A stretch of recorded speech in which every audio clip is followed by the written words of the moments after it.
They have a lot of debt. They have dwindling profits and cash. Nissan is in panic mode, looking for somebody to save them. These car companies took your money, sold you a car, and are quietly going out of business behind your back.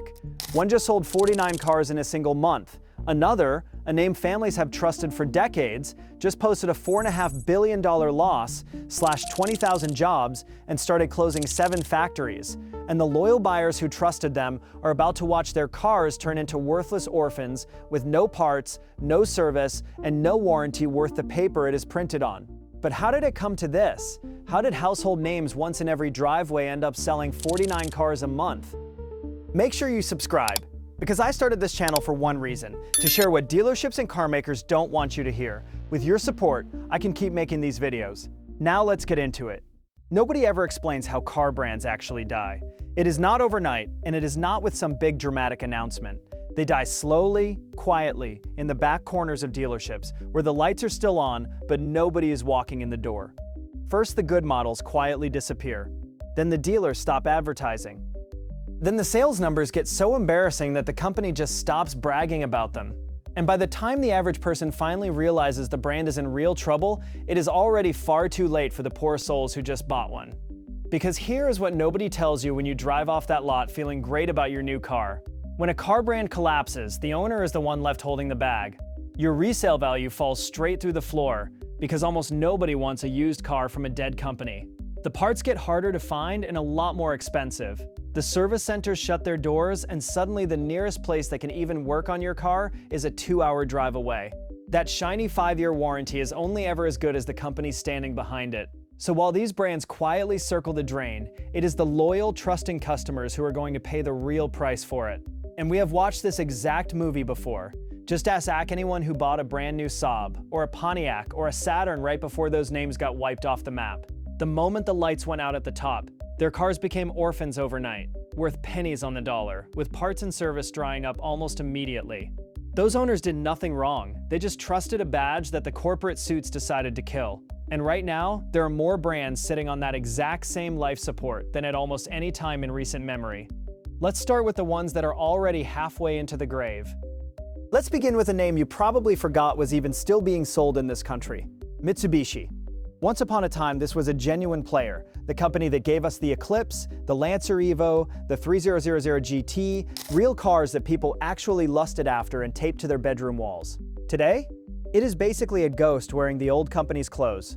Mitsubishi now sells fewer than 100,000 vehicles a year in the entire United States, and its sales just dropped by around 14%. To put that in perspective, that is a tiny fraction of what a company like Toyota moves in a single month. And the dealer network is vanishing right along with the sales. Mitsubishi has quietly shrunk its network of American dealers by around 16% in just the last few years, dropping from about 355 stores down to under 300. A young family near Albuquerque, New Mexico bought a brand new Mitsubishi because it was cheap, and it came with one of those long, reassuring warranties. What the salesman conveniently did not mention is that the nearest dealer who can actually honor that warranty might soon be a very long drive away, because the stores keep quietly closing their doors one by one. The brand is basically surviving right now on a couple of aging models and quietly rebadged versions of Nissan products. Its newest so-called flagship is essentially a Nissan Rogue wearing a different grille and a different badge. Think about what that really tells you. A company that once built genuine drivers' cars is now reduced to slapping its name on somebody else's vehicle and hoping you do not notice. And here is the cruel irony in all of it. Nissan, the very company propping Mitsubishi up with those rebadged cars, is in catastrophic trouble itself, and we are going to get to that in a big way. When your brand is only being kept alive by another company that is also drowning, you are not a survivor. You are just the next one in line for the grave. Next up are the fancy Italian names that used to actually mean something: Maserati and Alfa Romeo. Maserati is the one that really shows you just how far a proud brand can fall. This is a company that once built exotic grand tours for royalty, for movie stars, for the richest people on earth. So how's it doing today?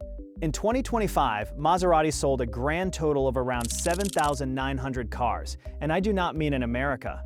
I mean in the entire world. That is its lowest number since 2012, and it comes right after the brand bled over $700 million in a single year. Its corporate parent, Stellantis, the same company we have talked about drowning in its own disasters, is reportedly so fed up with the losses that it has openly floated the idea of breaking Maserati and Alfa Romeo apart or selling them off entirely. And Alfa Romeo is doing no better, with its sales down around 30%. On top of the collapse in demand, both brands are getting hammered by new tariffs that make every one of these Italian cars even more expensive to bring into America, which is the last thing a brand nobody is buying needs. A guy in the Miami, Florida area who bought a new Maserati specifically to make a statement is now finding out that the only statement it actually makes is depreciation. He drove roughly $40,000 off the price the moment he pulled off the lot, and it kept falling from there.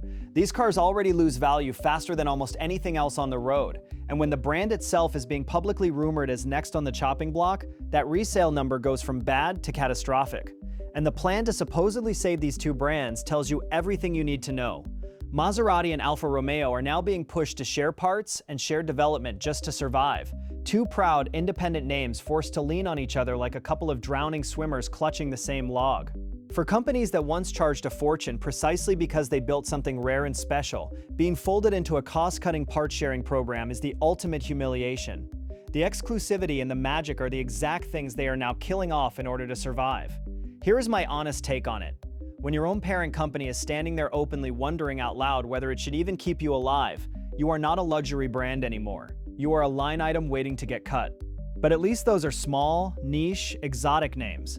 The next one was supposed to be mainstream luxury for regular, everyday people. That name is Infiniti. This was Nissan's grand answer to Lexus, the luxury brand that was supposed to go head-to-head with the Germans and beat the best of Japan.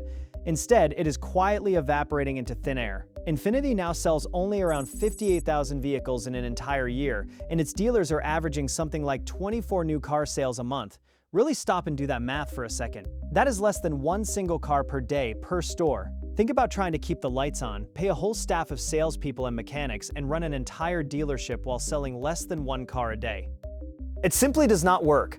So Infiniti's big, bold survival plan is to start cramming its dealerships inside existing Nissan showrooms, sharing the floor with the cheaper brand it was specifically created to sit above. A retiree in the Kansas City area who leased a shiny new Infiniti to feel like he had finally arrived in life is now watching that badge quietly become a discount afterthought, shoved into the corner of a Nissan store next to the economy sedans. When a luxury brand has to move back in with its working-class parent just to keep breathing, the prestige is already dead and buried. Nobody at the country club is bragging about a new Infiniti. And the very moment that aspiration dies, the resale value dies right with it, and then the whole brand follows. And it is not as if Infiniti has some thrilling new lineup waiting in the wings to save it. Its cars are largely aging versions of Nissan platforms wearing a fancier badge and carrying a higher price tag, with almost no real presence in the electric future that everyone else is racing toward. A luxury brand with no clear identity, no fresh product, and less than a single sale a day per store is not a brand going through a rough patch. It is a brand being quietly wound down, whether anybody at headquarters is willing to say those words out loud or not. But this next story is not some slow, quiet, sad little fade into the dark. This is a brand that walked right up to the edge of the cliff and then jumped off of it completely on purpose. That brand is Jaguar, and what Jaguar just did to itself might genuinely be the single most shocking act of corporate suicide in the entire history of the car business. For decades, the name Jaguar meant something real, sleek British luxury, that gorgeous leaping cat on the hood, the elegant car the villain drove in the movies.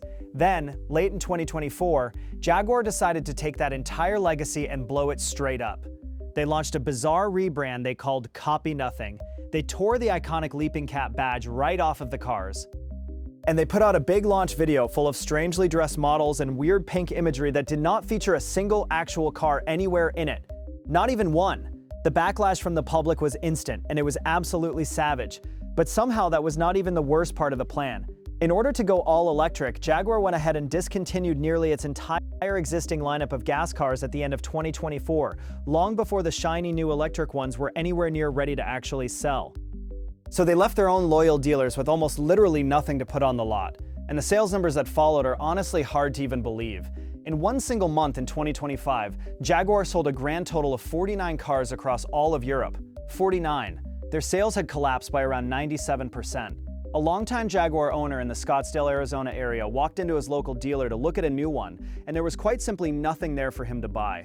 An empty showroom, a confused staff, and a brand that had erased its own identity without having a single product ready to replace it. Imagine being a Jaguar dealer at this exact moment, sitting there with a building, a payroll, and a franchise for a company that told the entire world to forget everything it ever loved, and then handed you a completely empty lot. That is not a business plan. That is a brand pouring gasoline on itself and calling it art.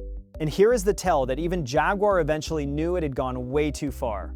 Within just months of the savage backlash, the company quietly fired the ad agency behind the whole disaster and started publicly talking about returning to its heritage. But by then, the damage was already done and baked in. Globally, Jaguar is now selling fewer than 27,000 cars a year, which is a drop of around 85% from where the brand stood less than a decade ago. You cannot burn your own name to the ground, empty out every showroom you have, and then simply undo all of it with a quiet apology.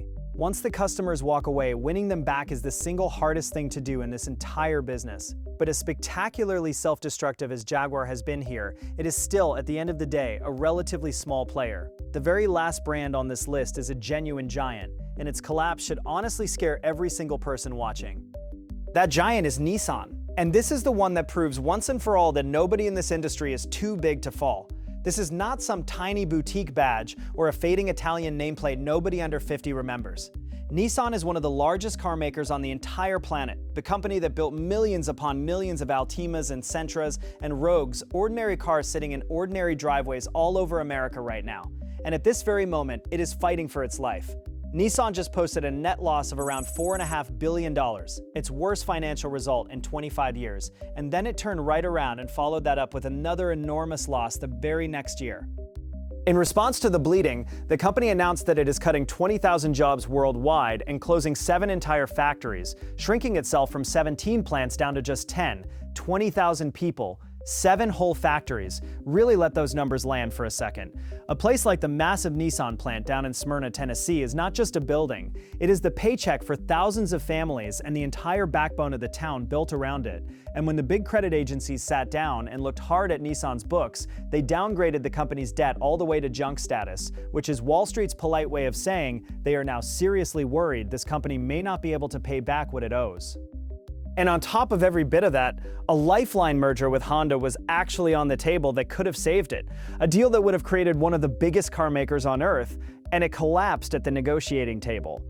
That was Nissan's clearest path to safety, and it slipped right through their fingers. So now Nissan is going it completely alone, bleeding cash by the billions, betting the entire company on a desperate survival plan, and a promise that it can somehow turn this whole thing around before the money finally runs out. And think about who actually pays when a company this size starts closing 7 factories.